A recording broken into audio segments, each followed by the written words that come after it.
Is how you can add a new user to your WordPress site or website, depending on the role the person wants to play, right? So let's go right in. So you scroll down after you've logged in on your site, you scroll down and you see different things here, pages and all of that, but you go to your users, right? So you will see all users, the users you've added previously. If you have done that before, you will see them here by clicking the all users. If you just want to add a new user, so just go to add user, right? And it will take you to the next phase. So you can scroll down and you will see the options. You can see the username, the email of the person you're adding, the first name, last name, the website. This website is actually not compulsory. I don't know, but it's not compulsory that you should add. What if the person does not have it? I mean, just leave that.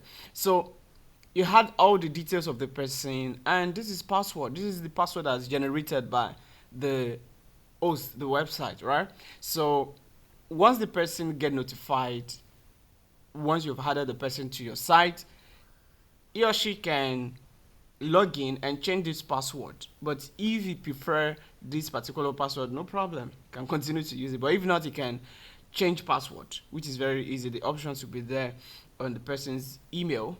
So before you can now add properly, you want to know the role the person wants to play, maybe an administrator, an editor, author, contributor, and subscriber. If the person is a content writer, you can add the person as author. If the person is a key role in your stuff, it can be an administrator, editor, anything that you want it to be. And thereafter, you can now add the person as the user. So once you add the person, straight up, he will get the email notification and he can go ahead to do all the necessary work that you want him or her to do. So it's just as easy as that for you to add a new user. I hope you enjoyed the video. Try to comment on any other questions you have in mind. Subscribe and share with friends who can get value from it. Thank you.